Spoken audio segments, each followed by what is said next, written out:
샬롬, 우리 주 예수님의 이름으로 교우 여러분에게 문안드립니다. 추석입니다. 다들 명절은 잘 보내고 계신지요? 성경에 이스라엘의 절기는 하나님을 기억하는 절기로서 지켰지만 우리 민족의 명절엔 이런 전통이 없죠. 그러나 이제 우리가 명절을 맞이할 때마다 하나님의 은혜를 기억하고 하나님께서 우리와 동행하셨음을 기억하는 명절이 되었으면 좋겠습니다. 우상 문화에 젖어드는 것이 아니라 빛나는 기독교의 전통을 계승 발전할 수 있는 우리 모든 그리스도인들이 되도록 우리의 지혜와 중지를 모을 수 있기를 바랍니다. 오늘은 리마인드 웨슬리 종의 영과 양자의 영이라는 말씀으로 여러분과 은혜를 나누겠습니다. 성경 본문은 로마서 8장 15절입니다. 너희는 다시 무서워하는 종의 영을 받지 아니하고 양자의 영을 받았으므로 우리가 아빠, 아버지라고 부르짖느니라. 우리는 지난 13주 동안 마태복음 5장에서 7장에 산상수훈을 설교한 웨슬리의 설교문을 나누면서 참된 신앙의 본질과 그 신앙을 가로막는 일들을 살펴보았습니다. 이처럼 그리스도인들은 참된 신앙에 머무르지 못하도록 만드는 일로부터 벗어나 주님께서 원하고 기뻐하실 참된 그리스도인의 모습을 이루어야 합니다.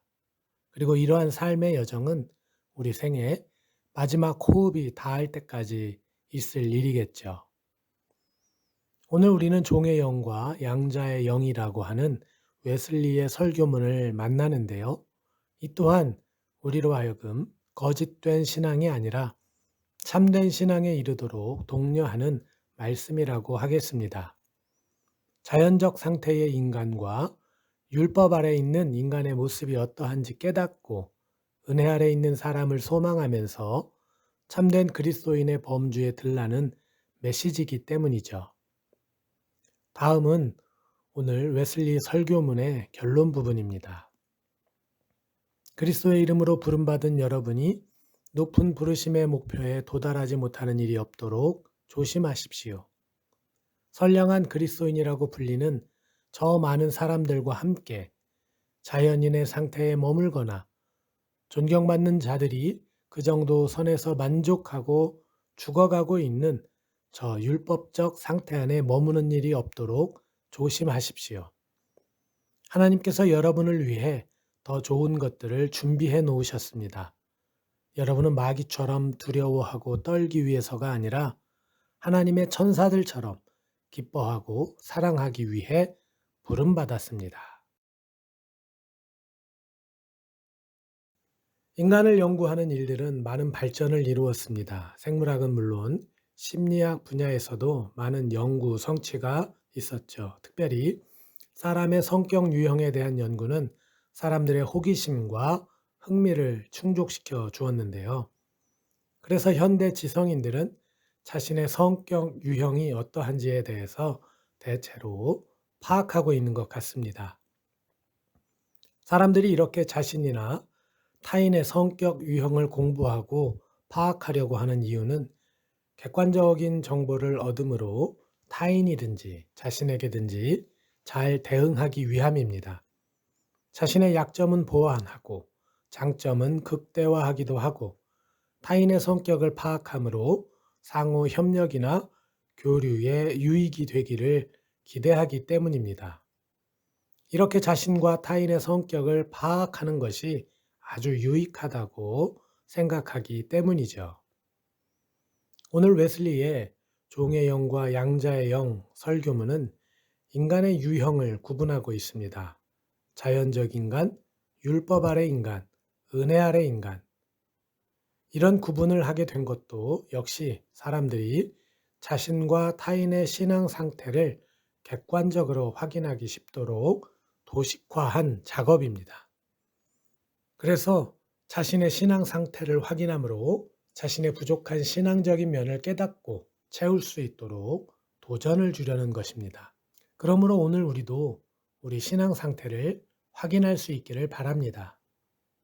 그런데 우리의 신앙 상태를 확인할 때 오늘 웨슬리의 설교문은 지금 여러분이 하나님의 구원을 받지 못한 백성이라는 생각이 들게 할 수도 있습니다. 또한 참된 신앙의 길이 너무나 멀다고 절망하게 만들 수도 있습니다. 바로 종의 영을 받아 그 가운데 살고 있다는 생각을 하게 만들기 때문입니다. 그러나 상처도 받고 절망할 수도 있지만 웨슬리 목사님께서 오늘 설교를 통해 이 설교를 듣는 청중들에게 바라는 것은 그리스도인들이 자신의 신앙 상태를 바로 알고 참된 신앙 생활 속으로 들어서라는 것입니다. 종교인이 아니라 참된 생명의 면류관을 얻는 믿음의 경주를 하라고 당부하는 것이죠. 그래서 하나님의 사랑하는 양자의 영을 받으라는 것입니다. 그러므로 오늘 여러분은 여러분의 마음을 침잠하게 들여다보시기 바랍니다. 그 가운데 은혜가 있을 줄로 믿습니다. 그런데 여러분, 세상 사람들은 죄 가운데 있는 것일까요? 그래서 죄를 짓고 사는 것입니까? 아마도 그리스도인들이라고 한다면 당연히 그렇습니다 라고 대답하실 것입니다. 그런데 이런 그리스도인들의 답변에 대해서 세상 사람들은 무척 기분이 나쁠지도 모르겠습니다. 우리들이 어째서 죄 가운데 있고 죄를 지으면서 살고 있단 말인가 하고 반문할지도 모르겠습니다. 세상 사람들 중에도 착한 사람이 있고 세상적인 죄와 관련이 없는 사람들이 있습니다. 게다가 사회에 공헌을 하고 사람들이 꿈꾸는 아름다운 세상을 위해서 헌신하는 사람들도 있을 것입니다. 오히려 그리스도인이라 불리는 사람들보다 사회적 평판이나 사회에 기여하는 바가 더 높을지도 모릅니다. 그러나 그리스도인들의 답은 명료합니다. 저들은 모두 죄 가운데서 죄를 지으며 살고 있다는 대답 말이죠. 그리스도인으로서 세상을 평가해보면 세상은 인간에게 무한한 가능성을 열어두었습니다. 인간의 힘으로 무엇이나 성취가 가능하다고 믿는 것입니다. 또한 인간의 이성, 의지, 자유를 통해서 인간은 악과 선을 선택할 수도 있다고 믿습니다. 그런데 우리는 이러한 세상 사람들의 믿음이 틀렸다고 주장하죠. 하지만 우리의 설득력은 세상 사람들이 납득하기에는 어려운 것 같습니다. 어째서 세상 사람들은 우리의 주장을 납득할 수 없을까요? 아마도 세상 사람들이 오늘 웨슬리 목사님이 말하는 자연적 인간의 범주에 있기 때문은 아닐까 그런 생각이 듭니다. 웨슬리의 자연적 인간에 대한 정의가 그의 인생 시기와 맞물려 약간의 변화가 있다고 평가하기 때문에 웨슬리의 자연적 인간에 대해서 딱 부러지게 정의하기는 어렵습니다. 다만 자연적 상태의 인간의 영혼은 깊은 잠을 자고 있고 그의 영적 감각들은 깨어있지 못하기 때문에 영적 선과 악을 분별하지 못하는 상태라고 말할 수는 있습니다. 모두가 국교도인 웨슬리 시대에 자연적 인간에 대한 정의는 분명 오늘과는 조금 다르지만 오늘날 우리들은 자연적 인간을 불신자로 정의해도 크게 틀리지 않다는 생각이 듭니다. 그래서 결론은 불신자들은 자신들이 죄 가운데 있고 죄를 지으며 사는 것을 전혀 인식하지 못한다는 것입니다. 오히려 이렇게 사는 것에 만족하고 있고 죄를 정복하려고 노력하지도 않는다는 것입니다. 이것이 세상적으로 아주 선할 뿐만 아니라 사회에 지대한 공헌을 하고 있는 사람들이라도 마찬가지죠. 이들은 세상적 행복의 척도인 육신의 정욕, 안목의 정욕, 이생의 자랑을 쫓으며 살고 있습니다. 이것이 사람이 얻을 수 있는 행복이라고 믿기 때문입니다. 그러나 그리스도인들은 세상 사람들의 한계와 오류를 봅니다. 세상 사람들이 자신들의 행복을 위해서 열정과 희생하는 마음으로 살아도 죄에 갇혀 살고 있다는 것을 아는 것입니다.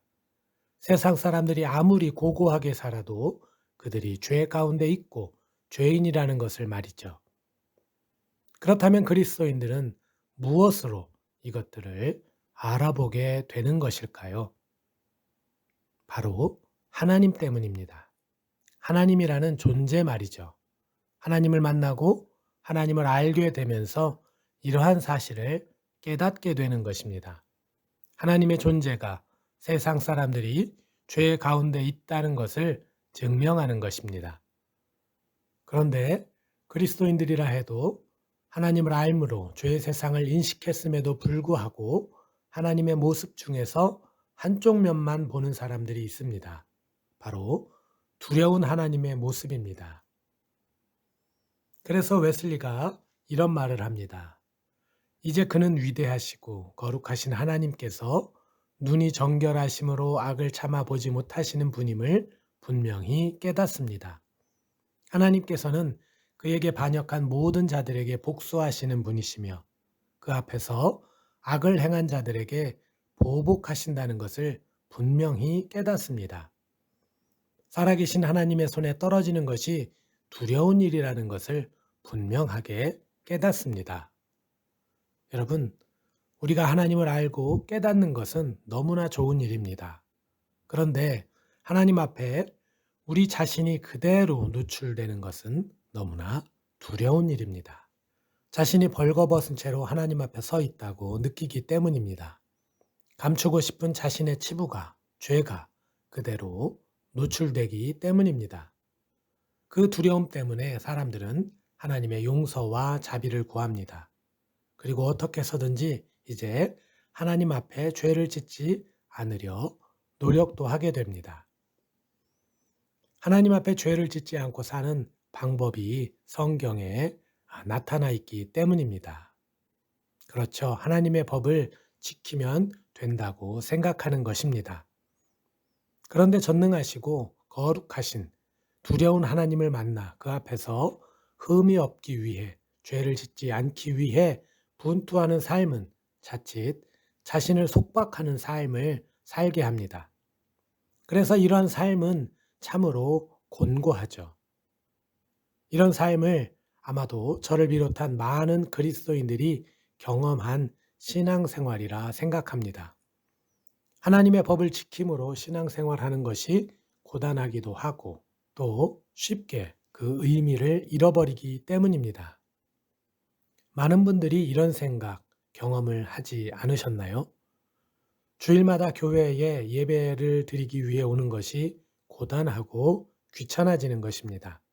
한 주간 일을 하는 것도 벅차고 힘든데 하루 쉬는 날 또 교회에 가서 예배하고 봉사하는 것이 고단합니다. 굳이 이렇게까지 해야 하는 것인지 의문도 듭니다. 교회와 목사를 위해서 교회에 다니고 있는 것인지 나의 영혼을 위해서 다니는 것인지 헷갈립니다. 그래서 이렇게 신앙생활하는 것이 자신에게 큰 유익이 없다고 느끼기도 하죠. 그러다 보면 교회에 다니는 것이 정말 고단하고 힘이 듭니다. 의미를 잃어버리기 때문입니다. 조금 단편적인 생각과 경험이긴 하지만 지금까지 나눈 이야기가 웨슬리 목사님이 말하는 율법 아래 인간의 모습이라고 말씀드릴 수 있을 것 같습니다. 하나님을 알고 믿어서 신앙생활을 하고 있음에도 불구하고 곤고함에 빠져버린 신앙생활. 그들은 율법 아래에 매여 오히려 자유를 누리지 못하고 그저 신앙생활에 빠져서 참신앙의 기쁨과 행복을 누리지 못한 채 믿음의 길을 걷고 있는 것입니다. 그런데 사실 많은 그리스도인들이 이러한 신앙생활에 머무르는 것을 봅니다. 예수님 시대 유대 율법주의자들이 그랬고 또 웨슬리 시대 국교회주의자들이 그랬으며 오늘에도 여전히 율법을 강조하며 신앙생활하는 사람들이 그렇습니다. 아마도 웨슬리 목사님의 시대에는 이런 사람들이 더 많았는지도 모르겠습니다. 그래서 웨슬리 목사님도 신앙적인 고단함 때문에 영적인 자유와 사랑을 갈망하는 사람들이 있다고 하면서 이들에게 예수 그리스도로 인한 하나님의 은혜를 가르쳐 주고 있습니다. 웨슬리 목사님이 제시하는 은혜는 하나님의 다른 면, 즉 사랑과 자비, 참 자유를 선물하시는 하나님을 알게 되고 깨닫는 것입니다. 그는 여호와라, 여호와라, 자비롭고 은혜롭고 노하기를 더디하고 인자와 진실이 많은 하나님이라. 인자를 천대까지 베풀며 악과 과실과 죄를 용서하리라 라고 하는 것을 알게 됩니다. 즉 은혜 아래 인간이 되는 것이죠. 우리를 진실로 사랑하시는, 그래서 죄에서 헤매고 있는 우리들을 구속하여 주시길 원하시는 하나님을 만납니다. 그래서 우리를 사랑하시는 그 하나님을 만날 때 우리는 예수님께서 진실로 어떤 분이신가를 깨닫게 되죠. 예수님 안에서 하나님의 사랑이 절정을 이루고 있기 때문입니다. 내가 그리스도와 함께 십자가에 못 박혔나니 그런즉 이제는 내가 사는 것이 아니요 오직 내 안에 그리스도께서 사시는 것이라. 이제 내가 육체 가운데 사는 것은 나를 사랑하사 나를 위하여 자기 자신을 버리신 하나님의 아들을 믿는 믿음 안에서 사는 것이라. 여러분, 마태복음 18장에는 용서에 관한 말씀이 나옵니다. 그 내용 중에 1만 달란트 빚진 자의 비유가 있습니다. 임금으로부터 1만 달란트 빚을 졌던 사람은 임금의 자비를 얻어 빚을 탕감받았습니다. 그런데 빚을 탕감받은 후에 자신에게 100데나리온 빚진 자를 용서하지 않았습니다. 1만 달란트의 빚을 탕감받은 사람은 임금으로부터 하해와도 같은 은혜를 받았음에도 불구하고 작고 선한 은혜를 베풀 줄 모르는 사람이었습니다. 결국 그는 임금에게 다시 끌려가 빚을 다 갚도록 옥에 갇히게 됩니다. 무슨 말이죠? 그렇습니다. 평생을 옥살이하게 되었다는 말입니다. 저는 이 말씀에서 은혜를 은혜로 깨닫지 못하는 사람의 모습을 떠올리게 됩니다. 1만 달란트 빚졌던 사람은 자신이 입은 은혜가 얼마나 큰 은혜인지 진실로 깨닫지 못했습니다. 어쩌면 이 사람은 자신에게 큰 행운이 있어서 좋은 일이 생겼다고 여겼을지도 모릅니다. 그러나 주님은 이런 태도가 하나님 앞에서 심판받을 사람의 모습이라고 교훈해 주고 계십니다. 사랑하는 교우 여러분, 하나님을 모르는 인생, 하나님을 떠난 인생들이 성실하고 선하게 살아갈 수 있습니다. 사람들과 상부상조하며 사랑을 나누며 살 수도 있습니다.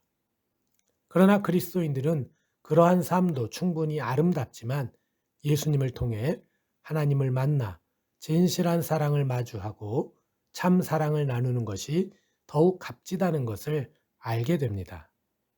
주님을 만났기에 세상의 고통과 어려움, 그것은 주님이 지신 십자가에 비할 바가 아니라는 것을 느낍니다. 세상 향락과 세상이 주는 기쁨 또한 주님을 만났기에 주님 안에서 누리는 기쁨과 비교할 수 없다는 것을 경험합니다.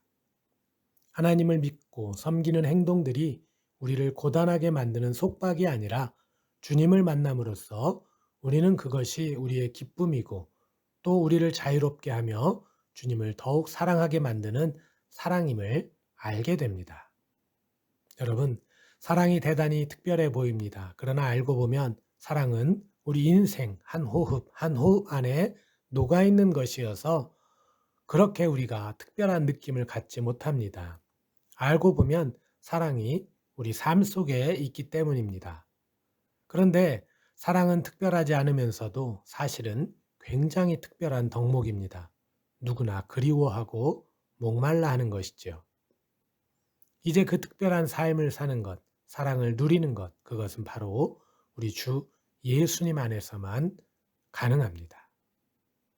우리가 세상 종의 영으로 살아갈 때 하나님도 주님도 우리에게는 아무런 의미가 없었습니다. 그러나 하나님을 알게 되므로 이 세상 가치로 사는 것보다 하나님의 가치가 복되다는 것을 알게 되었습니다.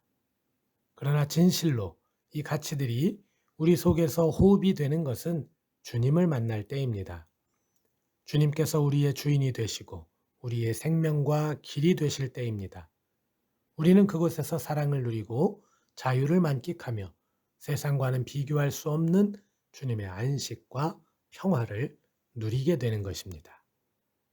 이제 요한복음 1장 9절에서 13절의 말씀을 나누며 말씀을 마치겠습니다.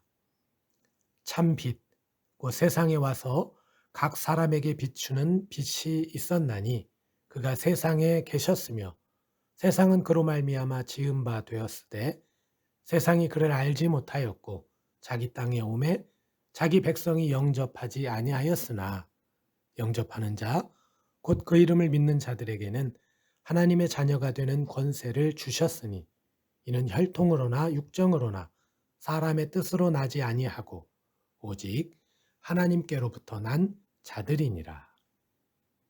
오늘 이 시간 참된 사랑과 자유에서 비껴있는 종의 영이 아니라 예수님을 통해 주님의 양자 되어 사랑과 은혜, 평안의 중심으로 나아가는 저와 여러분이 되시기를 예수님의 이름으로 축원드립니다. 할렐루야.